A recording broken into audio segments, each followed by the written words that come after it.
welcome. It is Big Ten Today. We are presented by Gatorade. Thrilled to be back on the Monday Schmooze after a several-week. I mean, what have you been doing there? Short pants. That's right, I know, short pants. A lot of short pants. As our buddy Jerry DiNardo. with that, yeah, the wrist. Short pants-induced hiatus. That's okay. But, that's all right. But I'm back. And you came back at a great time. Yes. A lot of things going on right now. Yeah, a few things going on. Yeah, we got a champ game that we're fired up about. We also got our buddy Yogi Roth with us. And Yogi, I think based on where we were on Friday and what we had seen during the course of this year, I'd say somewhat surprising in terms of a championship game. Yeah, it's going to be a blast. Cannot wait, to your point, to get to Indy. I'm glad that it's inside because I saw a lot of those games, a lot of snow this weekend. And, it was 77 out here in L.A. It still is, by the way, if you caught that UCLA one. But, no, I can't wait. I mean, there was such drama over the weekend. I finished watching back all the games earlier this morning, and whether it was the beginning of Michigan State, Rutgers, that was kind of fun. Of course, the end of Ohio State, Michigan, the handshake, if you want to call it that, at Maryland, Penn State. There's a lot to talk about. Yes, there's some chilly receptions and some chilly games, right? I think we had both of those covered this weekend. Let's get into our big story, and it really came in two parts. It started in Columbus, where for the fourth straight year, Michigan took down Ohio State. First time since 1950, an unranked Wolverines team beat a ranked Buckeye squad at the Shoe. The loss knocked Ohio State out of the title game. It opened the door for Penn State, which walked through it, scoring the final 44 points of the game to top Maryland 44-7. The Nittany Lions head to Indy for just the second time ever. First time in 8 years, they will take on Dan Lanning and Oregon. I wouldn't compare them to anybody that we've played so far. Obviously, they play a physical brand of football. I think Coach Franklin does an elite job in all three phases. They're very detailed. I think that shows up. Teams that play great special teams are usually really well coached. I think these guys play great special teams as well. So I think you see it all show up, for these guys, but I wouldn't compare them to a team that we've played so far this season. Unbelievable opponent in Oregon, and Coach Lanning has done a great job there. And, we're excited about the opportunity. So a lot of work to do this week. We're in here today, obviously, making corrections from last week and getting a head start on Oregon, but looking forward to the opportunity to compete.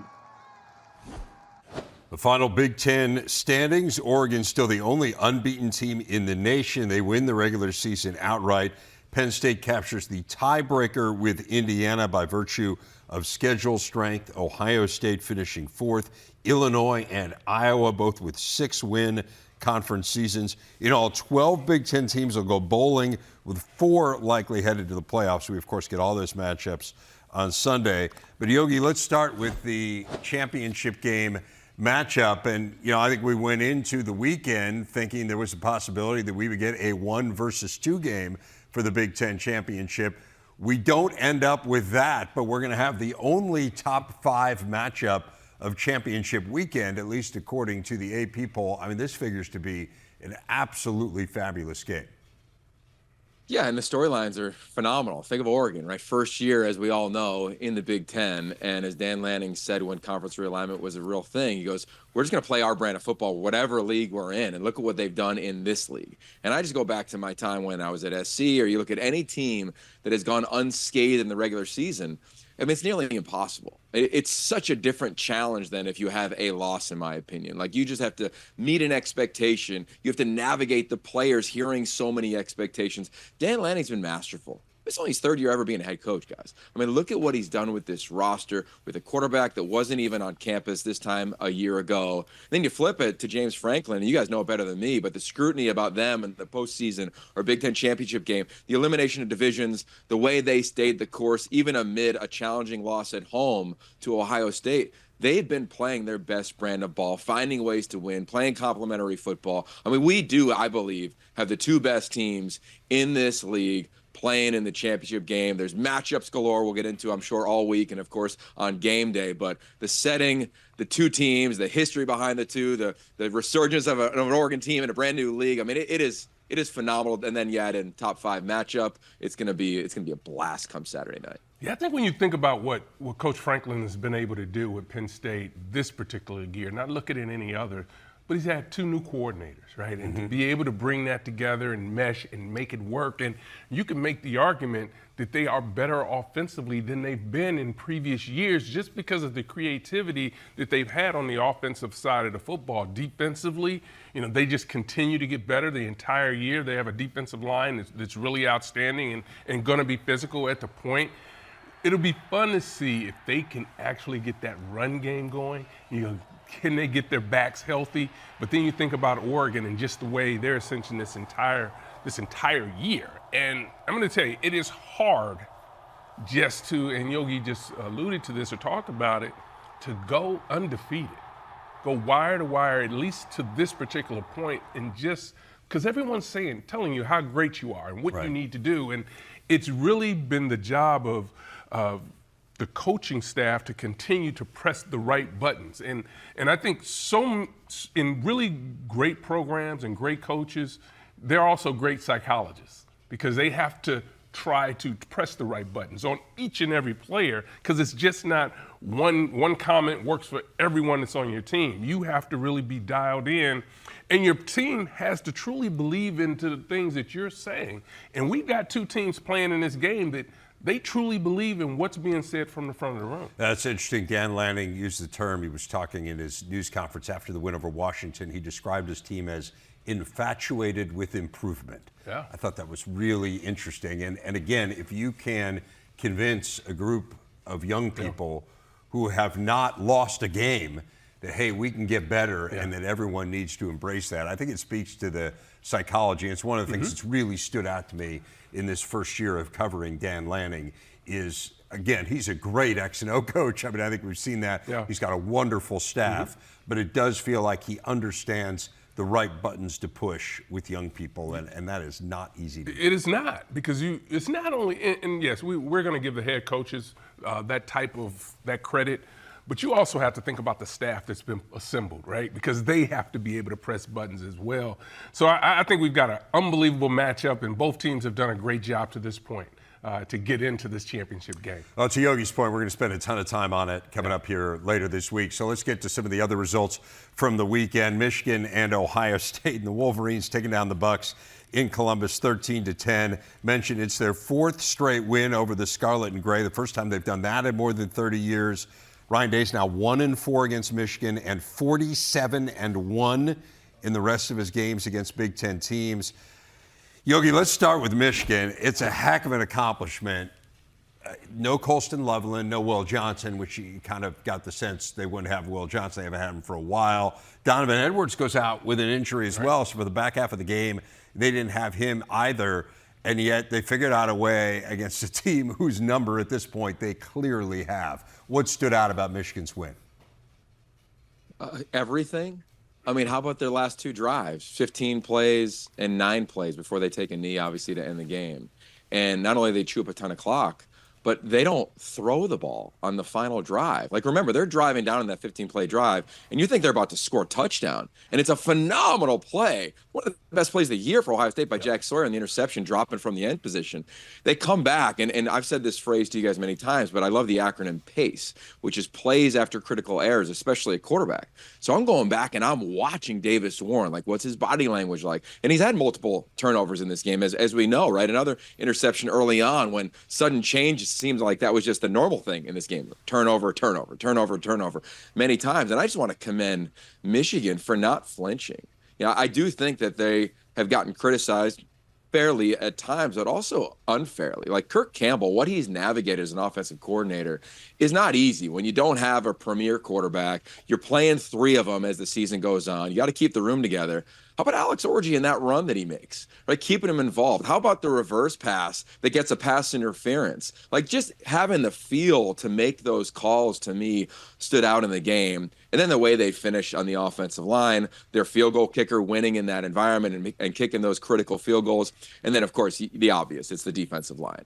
I mean, what they did up front, the way the blitz patterns came from Wink Martindale and company, they were forcing, to me, Ohio State to not only double clutch at times with the ball, but I thought Ohio State played tight the longer the game went on. And I said earlier, being undefeated is really hard. Being Ohio State is really hard. And having that roster is really hard. And having all that money, everybody would want those problems. But you could feel, to me, watching at least on the TV copy and then the coach's copy again. I think I watched the game 3 times, guys. Like, it just felt tight.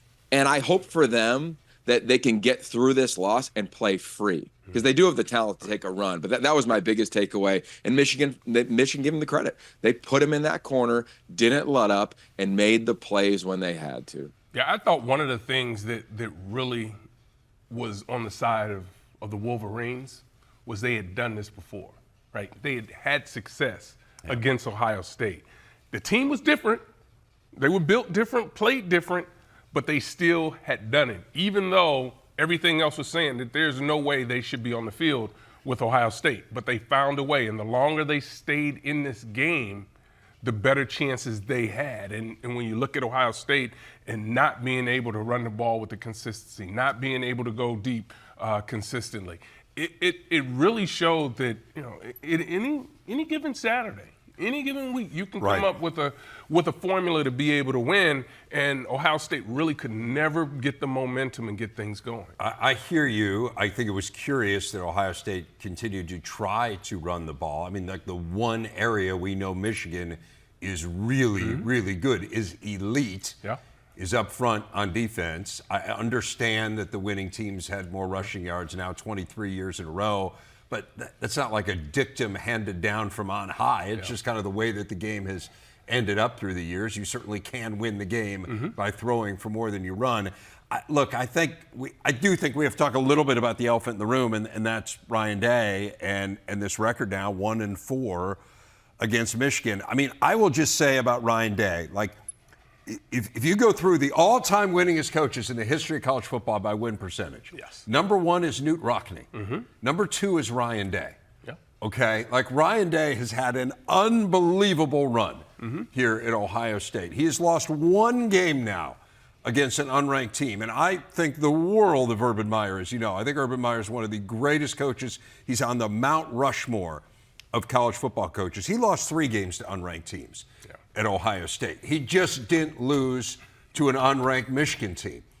However, the Michigan teams he played, every single one of them lost at least 3 games, right? Like, Ryan Day these last 3 years has had some bad timing. This year was not bad timing.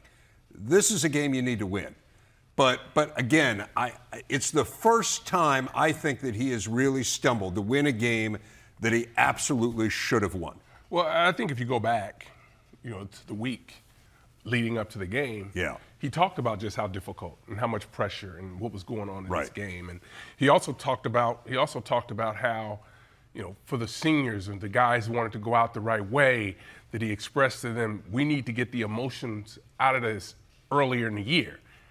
But when you get to that final game, you're standing in that tunnel and you're running out, the reality is you are going to be emotional. And I only bring that part up because when you think that those emotions have already been, you've dealt with them early in the year, that to me is not necessarily reality, because I've been in that tunnel. And you can be as emotional as you say you want to be earlier in the year, but when you know this is the last time you're going to run out this tunnel, there's some emotions that are there. Now, I'm not saying that was the issue, but I'm just saying you saw how much pressure and what the buildup was for Ryan Day, and not only for this entire team, for what they needed to get done, and they couldn't get it done, and then it erupted at the end of the game, which was also ugly.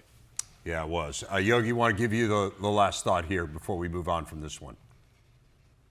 Yeah, well, we could talk about this one, and we probably will for an entire calendar year to a certain degree. I think a few things. One is you can't help but when you watch the post-game press conference from the players, you can't help but like feel their emotion, right? Both players that represented Ohio State at the podium were breaking down in their remarks with the media after the game. They kept saying a version of, I'm sorry to the fans. Like, they all knew the expectation. I mean, how many NFL draftable players, it was like 10, that chose to come back to do a few things, right? Win a conference championship, beat this team, and try to win the entire thing in the national title game. And they're clearly 0 for 2 right now. So I think you feel that in that regard. I think to your point on Ryan Day is well said. I mean, he's an elite coach. He's an elite offensive mind, and he's navigating one of the most gifted programs and pressurized programs in the world. And he's built for it. It's not like he can't handle that. He's proven to do that. I think when fans come out and say, well, why don't you throw the ball more? Well, I'd say, did you watch pass protection? Like, they couldn't run the ball, but they also couldn't really protect that well, at least in terms of 5-step drops. I mean, you can get the ball out at times quick, but the coverages and the way that the defense was deployed at Michigan, I thought it made it really challenging all day long. And you're hoping they just crack one. And then I think you look at their recent history. We talked about it the last few weeks on this Monday show, whether it's the Purdue game, I think it was 7-0 after one. Northwestern, it was 0-0 after one. Like, teams were able to hang. And then Ohio State would just lean on them and break one or make a big play. This game, none of that happened. I mean, none of their playmakers did much down the field. They had one explosive play in the throw game to one of their wide receivers. I think it was Jeremiah Smith. He had the touchdown, of course, before the half, but they just couldn't get anything going. So I feel the frustration and hear it, but I hope this team and the 12-team playoff is going to help them, because now they need to exhale. They got a break, right? They'll have a little bit of time. We'll see where they're slotted in the playoff. And then, to me, it has really taken a page out of some of the greats, whether it's Urban Meyer or Pete Carroll, whoever. You got to go cut it loose and let it rip. Like, that is really what this thing is about right now. The pressure is gone, fellas. Move on from that, and I can't wait to see. I hope they are at their very best next time they take the field. Right, and they can still win a national championship. And we saw them lose to Michigan a couple of years ago and come one missed field goal away from, I think, winning a national championship. I think they would have had a really good shot in the championship game. Obviously lost to Georgia on the final play of the game. So we'll see. It's fascinating times, no doubt, in Columbus. Unfortunately, it did get a little ugly at the end of that game, as you referred to, Howard, and the Big Ten did institute some fines for each side, $100,000 for violations of the sportsmanship policy. This came down yesterday afternoon. The conference said it considers the matter concluded. We'll have no further comment, but again, each side fined $100,000. So again, that Ohio State loss opened the door for Penn State, and man, the Nittany Lions took advantage of their opportunity. I mean, you think back, Yogi, to after the Ohio State game, and it kind of felt like the sky was falling, and here we go again. And man, since then, they have been fantastic. They go undefeated the rest of the way. They're headed to the Big Ten championship game for just the second time ever. What did you think of their dismantling of Maryland? Well, I think you look at the Minnesota game and then the first quarter of this game, and you're thinking, oh, what's going to happen here, right? Maryland, like, they're very capable of scoring points and doing it in bunches. After that early score, it was all Penn State. I think two things. One is this defense is real, and we're going to see two really physical outfits come Saturday night. I think two, Tyler Warren, we all got Heisman ballots today, which I think is a week too early, by the way, but we got it. And Tyler Warren deserves to have consideration for getting invited to New York City. I hope enough players get invited. We don't just see 3. I hope 5 players get that experience to go to New York. And then I think finally, honestly, it's Drew Aller. I mean, this is a guy who, in his first year as a starter, took a ton of heat because of 2 games. We were there in training camp, and our conversation was like, you felt like an edge about him. And I think every quarterback needs to have scars. He's had them. He's proven that. I just love his moxie, man. I really think that he's gone through what every quarterback needs to go through in a challenging first year as a starter, and now look at what he's doing. He's playing with the most confidence he's ever had. He's got command of the line of scrimmage. He's got weapons everywhere. I just think this team is peaking at the exact right time heading into this game against Oregon. I think sometimes we're always waiting to see how Penn State's going to react in certain situations. And I think this was one of those. Were they going to come out and just play to the level of their competition, or were they going to come out and be the dominant program that we all believe that they can be? And that's what they were able to do. They eventually took control of the game and really got after it and started to make the plays that they needed to and really be the program we expect them to be, or a program that you would want to see in a Big Ten championship game or in a playoff. So this entire year for Penn State has been about really validating some of the comments from years before, saying we belong. If it had been a 12-team playoff, we would have belonged. Right. Now they're at that point. So now they need to go out again, have a great showing in the Big Ten championship game, whatever happens there. But this to me is a playoff team, and they should be able to go out and take care of business. I don't think it's crazy to think if they win this game, that might be the number 1 seed in the playoff, right? I mean, if you've beaten you beat the number one undefeated team, right? they obviously the Ohio State game came down to essentially one play. What does Franklin talk about? One game, one Yeah, game. one game. Oregon. All they're worried about is Oregon right now. Oregon. Good one to be worried about. Yeah. Oregon finishing off just the second 12-0 regular season in school history, topping Washington 49-21. Dylan Gabriel was great. Threw for 2 scores, ran for another in what was the 61st start of his career. He passed Bo Nix for the most in FBS history. The Ducks ended their 3-game skid against the Huskies, and as we mentioned, they are headed to the Big Ten championship game in Indy. Kind of a workman-like effort, Yogi, for the nation's #1 team. Look, like we said off the top, it is such a challenge to go undefeated. They took down their bitter rival. Dan Lanning hasn't done that since he became the head coach at Oregon. And you just look at all the layers that allow Oregon to be considered to be the #1 team in America thrived. I think Dylan Gabriel is a Heisman candidate, no doubt. I mean, what he's done all season long, the growth this offense has made, this offensive line, he wasn't touched all night. And oh, by the way, the defense, 16 times they're in the backfield, whether it's sacks or TFLs. I mean, just absolutely dominant performance. Mateo Uyunglele, game record. Tatum Tuioti, game record. I know you love the linebackers because you get them helmet stickers almost every week, Howard. So that group played extremely well. And they were challenged against a running quarterback. They're going to see an element of Bo Prabula coming up this weekend. So workmanlike, yes, but they are the only thing. I think if you asked me, any team in America, what do you know for sure? I know Oregon going to show up every time for sure. I just believe in every phase of them. I can't wait. Right after the schmooze, I'm flying up to Eugene to do a sit-down with Dylan Gabriel and Dan Lanning for you guys all week long. I can't wait to get there. But this is a championship culture. They've remained connected. I think what Dan Lanning said, my last note on him, is he goes, we're talented and we got our talent to play together. And I think that, what a line. They had over 40 new players, starting quarterback being one of them, a bunch of new guys that they just molded with the group that he's already developed. A brilliant job by him, his staff, his 2 coordinators. Massive props, undefeated first year in the league, and they finally get a win over the rival. Yeah, unbelievable job that they've done, obviously, the entire year. But for me, I listen to what he says, right? And I'm going to move this forward a little bit to this week. But he talked about we haven't seen a team like this, like Penn State, before. And for me, what I'm hearing him tell his team is, we haven't seen this before, so we need to work harder to make sure that we're prepared. You're talking about being able to put your team in situations and give them more information and get them better. This is what he's already started the week out by saying.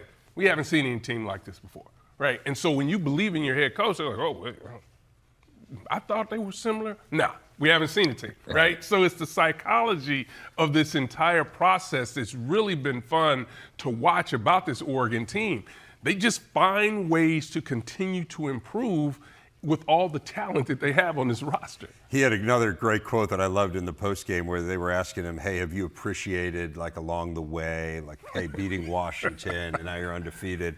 His entire response to that question was, season's not over. Season's not over, right? That was it, right? There was nothing else. There was no second sentence. Even more lopsided rivalry game in Bloomington, as we mentioned a moment ago. Largest margin of defeat in school history will also be the final defeat for Ryan Walters at Purdue. Boilers fell to Indiana 66-0 on Saturday, and on Sunday the school announced it was parting ways with Walters after just 2 seasons. It marked the largest margin of victory ever for the Hoosiers against a Big Ten foe. And look, Indiana is the big story here. They're going to head to the college football playoff. Almost certainly, I do want to get quick thoughts on Ryan Walters. It just felt like we had the news conference earlier today from Mike Babinski, the Purdue AD. It just felt like there was no other solution. It just cratered so badly, Yogi. There was really nothing you could do but move on. Yeah, I mean, look, we hate to see that, right? We know these coaches, we know their families. Navigating this is brutal for everybody involved. There's 300 people that are always affected by this when a head coach gets let go. That's kids, that's spouses, that's coaches, that's personnel. It is brutal. Nobody thought that it would end after 2 years. We were all there in training camp, me included. I think when you look at this thing and the change they made at offensive coordinator early in the season, getting rid of Graham Harrell and then Ryan Walters calling it, you're kind of looking at it and said, oh, okay, can you keep it together? Can you hang? I thought this team every week out competed really hard. I just think at the end of the day, the blowouts, especially the one at the end. We've seen this story too many times. When it's that big of a margin of victory, like the one thing that I think an AD's job is to gauge is there hope? Hope from the fan base, hope from obviously the people in that facility. Of course, there was from Ryan Walters. He faced the criticism, never flinched all year long. But that, to me, when you're looking at it and you're seeing the margin of victory, you're saying, can we climb out of this thing? Like, you don't want to go into the season thinking, all right, if we start off 1-3, we're going to get rid of our head coach early on next year. So they clearly decided to get ahead of that. I'll be curious what they decide to do here moving forward. I think it's an appealing job, obviously, in a premier conference. That facility, I think it's top third of the league, having gone through a bunch of them in training camp. So it'll be, I'm sure, attractive. And we'll see. We'll see what happens, because there's only one way, and you can only go up from where they sit at the end of this season. Yeah, they talked about the resources being there, being available, going out and hiring the best head coach that they could get, and money wasn't going to be an issue. It's always a tough situation when you have to make a move like this after 2 years, because you would like to see your head coaches be able to really grow in the program, and that includes young coaches. And so it's hard to make things happen like it's happening in Indiana. That's the outlier. Right. That's the outlier. Right, but when it's happening in your state, your arch rival, it's hard to ignore it. Right? I agree with you wholeheartedly. Yeah, and it also is hard to ignore that you have an unbelievable game day experience after the last 2 years that you've had. The fans have not gone anywhere. Incredible. And you do not want to lose that, because when we started, when we started here, that was an empty stadium. Yeah, it waned. It definitely waned in the Darrell Hazel era, for sure. It really got ugly. And Dave, this is it. They got excited one year because they sold 1,200 season tickets in the offseason after they made a coaching hire. Yeah. That's how far away from they are from that. Right. And now it's an unbelievable program. Yes, and Mike Babinski referenced that in the news conference. He said we got to continue that. And he basically said the fans deserve better. Again, hate to see this for Ryan Walters, someone we've known back to his time at Illinois. I hate to bury Indiana in all this. We're going to talk a ton about Indiana coming forward in the days and weeks to come. Yeah. But, man, they were awfully – if there was any doubt at all about them and the CFP, they erased it. I mean, they absolutely hammered Purdue and looked every bit the part of a playoff. They've done everything that they've done all year. Really. I mean, wasn't anything outside of last week. They had done everything that they'd done all year. They took care of the ball. They made the plays they needed to. They just showed you just how dominant they are. It didn't matter who the opponent was. They decided that they were going to play at a much higher level and up to their standards. And what a year they have had, and they've got the coach of the year, I believe, in college football roaming around on that sideline. 11 wins, 10 of them by double-figure margins. Impressive. Just a phenomenal year. Another rivalry game, the bucket going there. How about the hat? Well, the hat going to the Fighting Illini, who topped Northwestern 38-28 at frigid Wrigley Field. It was the Illini's 9th win of the year. They have a chance to win 10 for just the 5th time ever. Finished off a disappointing year for the Wildcats, who won just 4 games in year 2 under David Braun after capturing 8 in his debut season a year ago. And, Yogi, you dig a little deeper into Illinois. I mean, yes, it's 3 losses. 2 of them are to the teams that are playing for the Big Ten championship. Yeah. And the other was a 1-score game against a really good Minnesota team.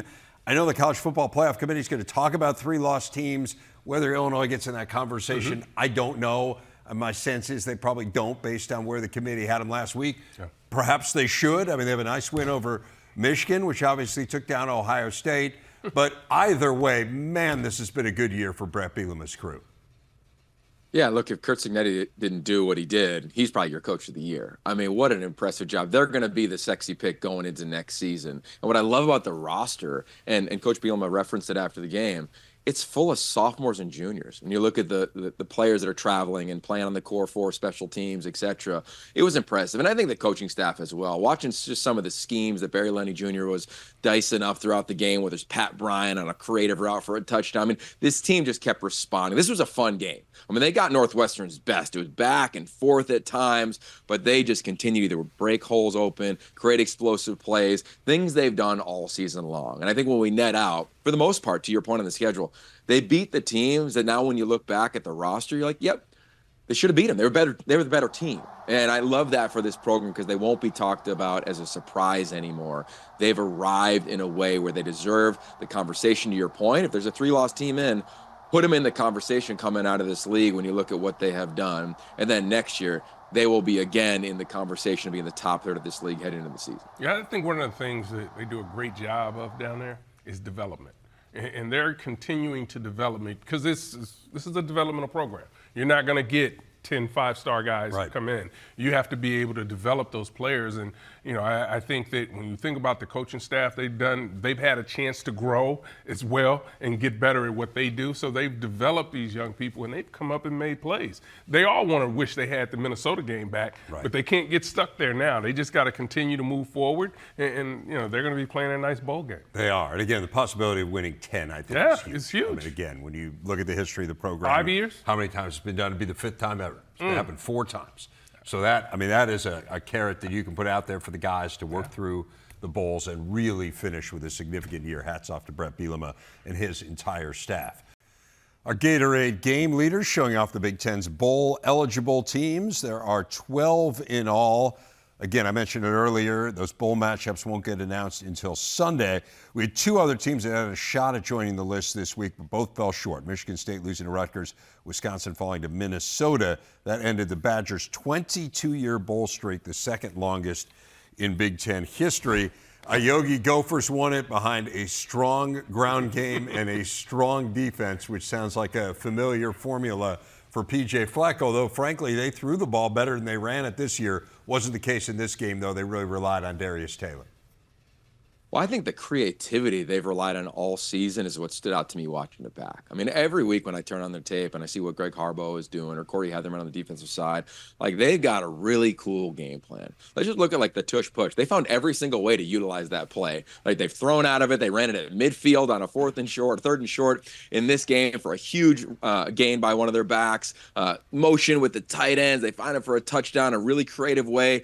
I just think that when they do things, they have such a unique purpose to them. And that is what stood out for me this year. Because when I look at their record, I'm like, geez, it is hard to just get to bowl eligibility or get to 7 wins. They have earned it. In this league, the middle of it is just brutal. You guys know it better than I, but watching it this year, man, this team really well coached. I thought the details they took care of week in and week out. And then in this game, you know, the rivalry obviously was right there with them celebrating.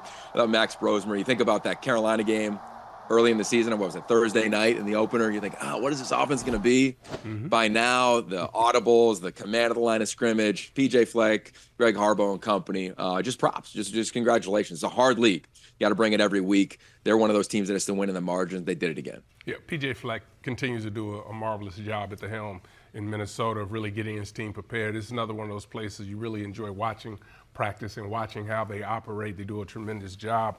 But as you mentioned, this year they threw it a lot as well. But when they need to go back to their bread and butter, they can do that. And that just shows you some of the versatility that they have to be able to take advantage of the players when they need to. When the guy is banged up and they need to throw it around, they're able to do that. And defensively, you know, they made a lot of plays. On the other side, you know, the Badgers, it's just been a tough situation. They haven't been able to find the identity, I think, of who they ultimately want to be on the offensive side, and I think they'll have to try to figure that out, obviously, this offseason. Yeah, it's rough. I mean, to not make a bowl game at Wisconsin, I mentioned 22 years in a row they've made it. This is the first year since 1996 that the Badgers were not ranked at some point during the season. They're 12-13 now under Luke Fickell, and he said it in the postgame. They understand they got a lot of work to do moving forward here. That game was Friday, as was Nebraska and Iowa. The Hawks pulling it out on a 53-yard field goal by Drew Stevens in the waning seconds, a 13-10 win. The Hawks won despite accumulating just 164 yards of total offense, 20 in the first half. They had 5 first downs. They were 0 for 10 on third down conversions. Just another day at the office, Yogi, for Kirk Ferentz. With number 204 in his unbelievable career, one shy of Woody Hayes for the most in Big Ten history. And again, look, they were down to who is in essence their 5th string quarterback, but man, they just figure out a way. Oh my gosh. I mean, what a game. I mean, I stayed up watching this one back on Friday night in advance of our game out here out west. and you're saying to yourself, like, oh, Nebraska's going to win this game, right? They get the ball back. They're going to win this game. And just all the things that could have gone wrong, like literally went wrong for Nebraska, whether it was a drop, whether it was a sack, college fumble. But I just go to the guy that just reminds me of a young Howard Griffin, man, Caleb Johnson, because he might have that might be the best run of the year. Yeah. I mean, legitimately. I mean, just get off me. I mean, I have a 9-year-old and a 4-year-old. That's what our 9-year-old are like. Get off of me. Get off of me. And I'm not even trying to like poke fun at Nebraska's defenders because they had a hell of a game. But on that run, that was the game. I mean, that was the play of the game. What a way for him to send himself off into the NFL, record-setting back, great journey for Caleb Johnson. And that, to me, is my biggest takeaway, was that play. It wasn't even the Nebraska miscues. They had enough, but it was that singular play. Dave, it's clear that Yogi didn't watch film of me playing football. Because I look nothing. You're a little like different that. than Caleb Johnson. Yeah, you Nothing were like that. effective. All right, we've talked about it. I did radio for a game, and I think you ran for about 400 yards. Well, Yogi, I appreciate that. But I'll say this. I think they find ways to win football games every time they show up. And they were being stuffed running the football in that one play. Johnson just turned the tables about where they were. And, you know, defensively, they made some plays. They made the play at the end that really put them in a position to win this game. This is a fun team to watch. I know it's frustrating, but I got to tell you, they're fun to watch. And they were much better offensively this year. I mean, when they had their full complement of guys, this was a vastly improved offense. But again, Caleb Johnson was the story. He declared for the NFL draft, totally unsurprising news. 3rd season in Iowa City. Historic, set the school record for rushing touchdowns with 21. He's 6th in the nation in rushing, a Doak Walker Award finalist. Really just a fabulous career. Speaking of great running backs, Rutgers' Cal Monungai moved into 2nd on the school's career rushing list with another fabulous performance, going for 129 yards in the Scarlet Knights' 41-14 win over Michigan State. It was Rutgers' 4th win in Big Ten play. That is the school's most as a conference member. And Yogi, I just think back to kind of the middle of the year. They lost 4 in a row. This was a walking mash unit. They had so many injuries, and it just felt like what had started as such a promising year wasn't going to end well. And man, give these guys a ton of credit. Greg Schiano always talks about got to keep chopping. They did keep chopping, and the result was a really nice finish to the season. He's coached for a long time, and he said it was the most resilient group he's ever been around. I mean, think about that for a minute. To your point, they continue to chop amid tremendous injuries. The injury list kept piling up. But I love because the hype was piling up all offseason, early in the season. And when it got hard, this team got even tighter. And that is the sign of a really healthy program. Now, I will say this. Watching that game, this is the best looking field I saw all weekend, man. With that snow at Michigan State, that was awesome for like an East Coast guy out here in 77 degrees. I wanted to be there. I wanted to feel that. And it was a fun game, right? Down early, back and forth, and then it was all Rutgers, 8th in Cali-Manis, of course, Cal Monungai and company. Big time win, big time finish. Yeah, I think one of the byproducts of those injuries that they had the middle of the year, they had to get some young guys up and playing, guys that weren't getting a lot of time before, and that continues to add depth and build depth for this program. But every time you turn the film on, I say this all the time when I talk about Rutgers, they see how hard they're playing. And yes, sometimes the talent shows up or where they need more talent, but this is a team that's built to continue to have success. Michigan State, 3rd straight year missing a bowl. That's the longest drought for them since the early 80s. They'll get it figured out. Year 1 under Jonathan Smith. There were certainly some promising signs, no doubt. We're going to have a lot of portal news coming up over the next few days, and one that broke this morning, probably not a huge surprise. Miller Moss, who was replaced as the starting quarterback at USC with a few games left in the season, has announced that he is headed to the portal. Through 18 touchdown passes, 9 picks, completing better than 64% of his passes for the Trojans this year, but again was replaced by Jade Mayava those last few games, and Mayava had a couple picks that went back the other way for touchdowns against Notre Dame. 99 and 100. Yeah, those can be backbreakers. They did move the ball really well against what is an outstanding Notre Dame defense. Yeah, I thought this entire year they've been trying to find out what they needed to do to really be able to move the ball and be able to do that consistently, and they were able to do it, but you can't have those types of turnovers when you're playing against a team like that. I think they have a good foundation. They've gotten better in some areas. Defensively, They've gotten better. Yes. So now they need to continue to build on that. That's the important part about this program. I know people are getting nervous about, the decommits and people going into the portal, but I still believe this is a program on good footing. Dan Lynn did a nice job Yes. with that defense. They are certainly far better than they were a year ago. He, of course, came from UCLA, a program which finished its season strong, topping Fresno State 20-13, ending a 4-game losing streak against the Bulldogs. Ethan Garbers went over 200 yards passing for the 7th straight game as the Bruins finished their year by winning 4 of their last 6 games after starting 1-5. And Yogi, you were there. Your takeaway on how UCLA performed? Well, I think in year one, Deshaun Foster hired, I think, February 12th, right? You got to get a staff together. They start spring ball 3 weeks later, and now you're just trying to figure it out as the season goes on. And I think other than Purdue, they got the most challenging schedule in this league. In the middle of it was just absolutely brutal. They get drilled by Indiana in their second game of the season coming off a bye at home in their Big Ten opener. And here's this first-year head coach. He just stays steady. And this is what I love about Deshaun Foster. He's young, he's open, he's curious, and he's just continually finding ways to continue to motivate his team. Yeah, it wasn't perfect, right? The penalties will get cleaned up in year 2 for them, but overall, he always had his players' backs. And I think for Ethan Garbers, that was a big part of it, right? After that Penn State game, you're thinking, all right, do you bench this guy? You've lost a couple in a row. And he said, nope, we're rolling with this dude. And what did he do when they needed a touchdown? He told the coaching staff, hey, let's go for it. Let's not just run the football here at the end of the game. And they threw a game winner to basically to ice that game and end it late against Fresno State, a team that had beaten UCLA 4 straight times. And then how about Carson Schlesinger? Well, we need to talk about this, man.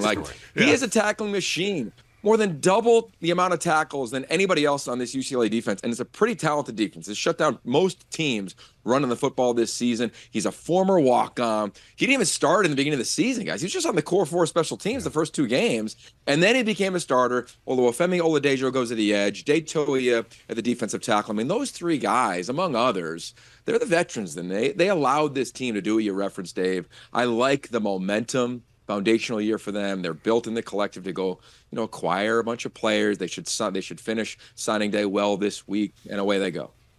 Yeah, Schweschinger's an amazing story, majoring in engineering as well. Yeah. So, but easy school, UCLA. Dramatic conclusion of our show next. Got some helmet stickers to hand out. The weekend performances that made you guys sit up and take notes. We'll tell you who got that next. Time to go around the Big Ten. The nation's best volleyball conference will have 9 teams in the NCAA tournament. It's tied for the most of any league. Nebraska and Penn State, both number 1 seeds after sharing the conference crown. Wisconsin, Oregon, Purdue will all host as well. Minnesota, USC, Washington, Illinois also earning bids. The Big Ten has had a team in the championship match 13 of the last 17 years. Congratulations to Ohio State soccer, the number 1 seed in the men's tourney.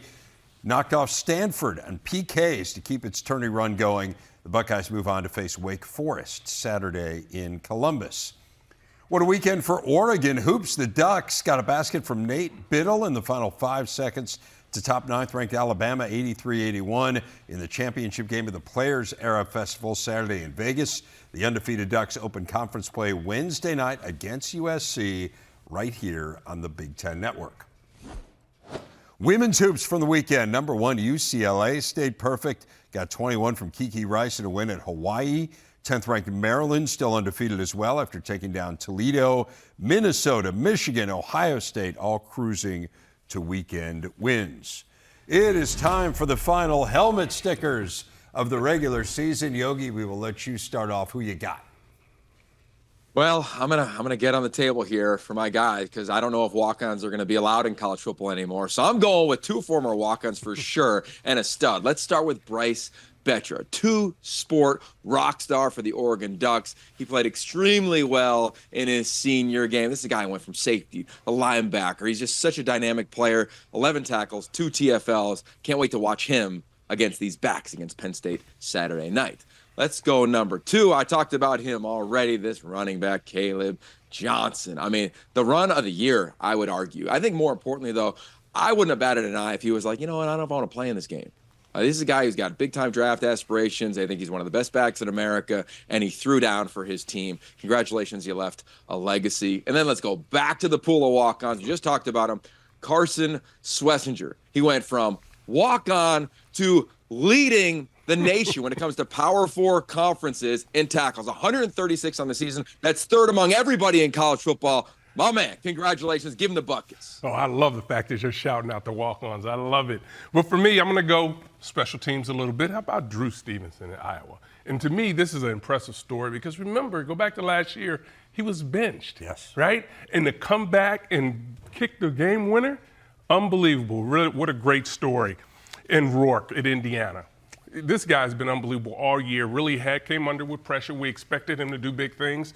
But the fact that he was able to get things done, right, when he needed to, just going out, throwing the ball around, putting up the big numbers is always big. And how about Dominique Zavada at Michigan? Now you've become an instant legend in Michigan lore, right? People will always be talking about him. Great kicks in that game for them. Value of field goal kicking was certainly highlighted in that game. I love that you're shouting out kickers. And the all-conference teams announced on this very program tomorrow. Have a good one.